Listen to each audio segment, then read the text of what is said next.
clearly there is a UFO Men in Black connection at Dugway, it really is starting to sound like the new Area 51. Perhaps there's a contingent of Men in Black originating out of Dugway. There's only one way to find out. We have to go there.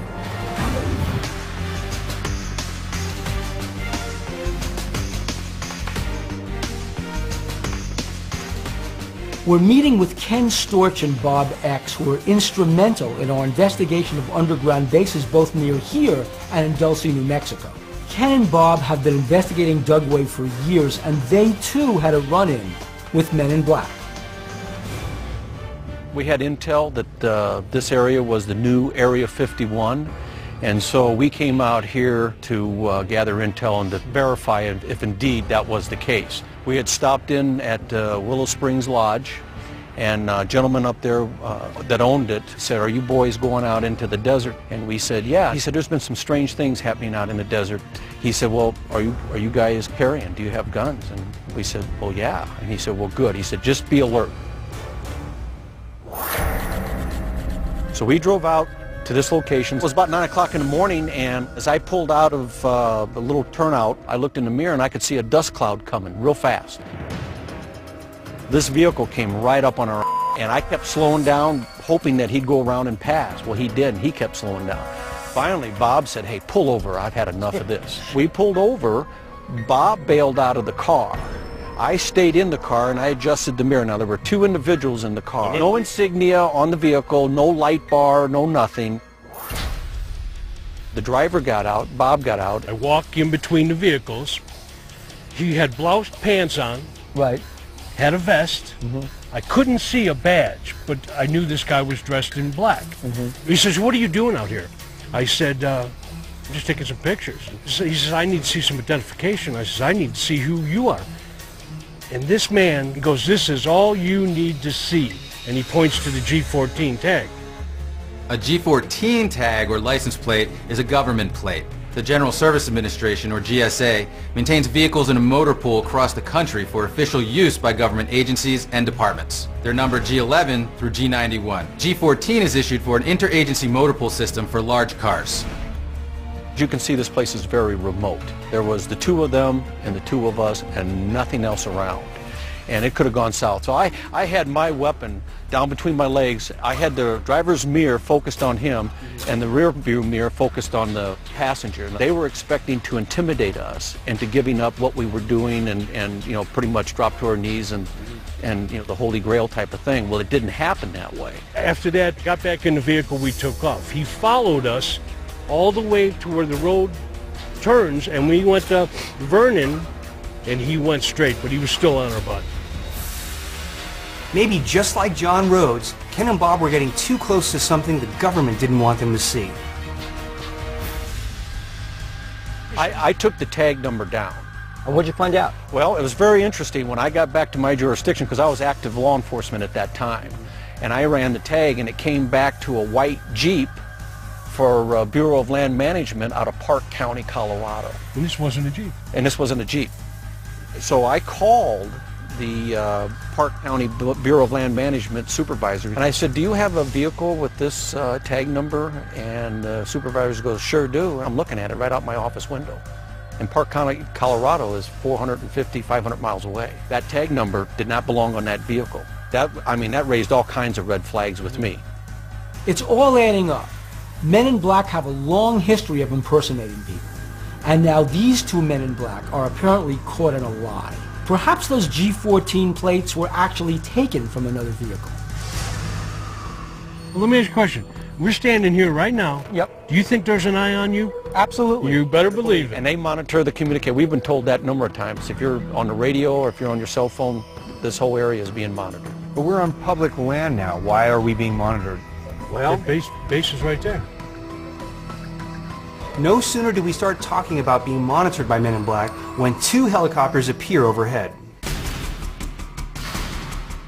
You see that, Kevin? Yep. Here they come. They're going to come right over the top, boys.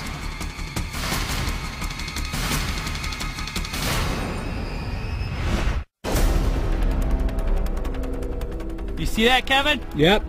Here they come. They're going to come right over the top, boys.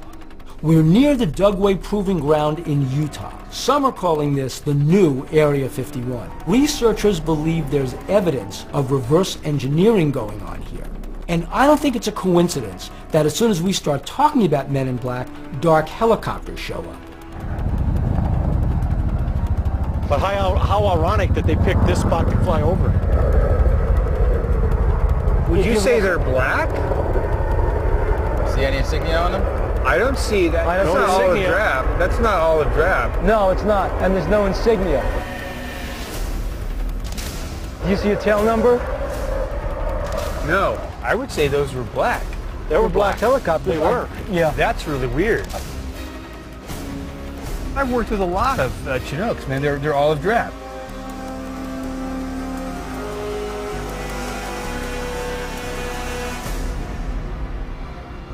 What do you think is going on? Who are these guys, and what are they about?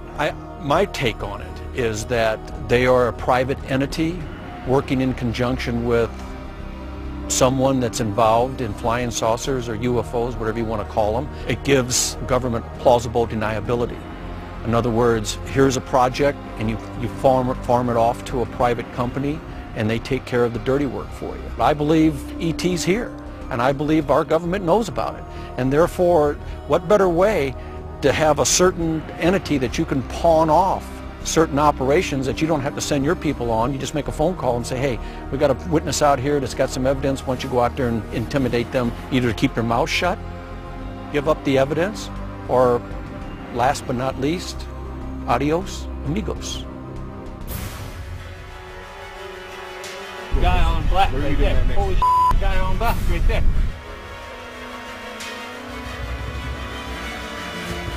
Is he on black?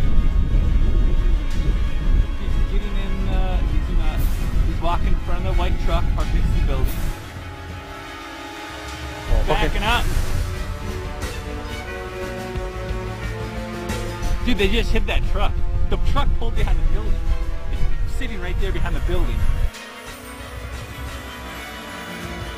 We're here at Dugway talking about the Men in Black. Is it a coincidence that a man in black has been apparently surveilling us for the whole time?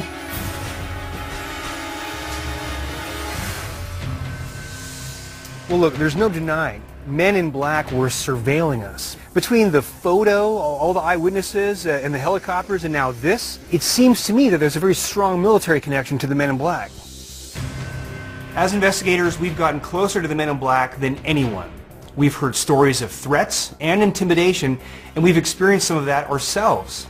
They're real, and they know more about the UFO phenomenon than anyone.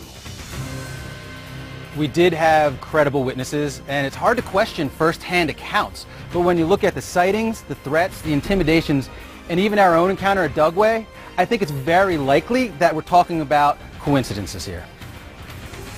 Between the helicopters on a routine flight path and a maintenance man working the grounds, like many UFO sightings, these are just chance encounters. You guys are missing the big point. That the black projects that employ Men in Black has become so secret, so buried, so covered up by lies and distortion that even the Men in Black don't realize they're Men in Black. Men in Black have been around ever since the 1950s. And in the UFO community, there are all kinds of stories rife with threats, menace, and actual physical violence. When we got too close, Men in Black even approached us. We know how nefarious they are, and we know they're guarding a secret. And they will go to any lengths to keep that truth from being disclosed.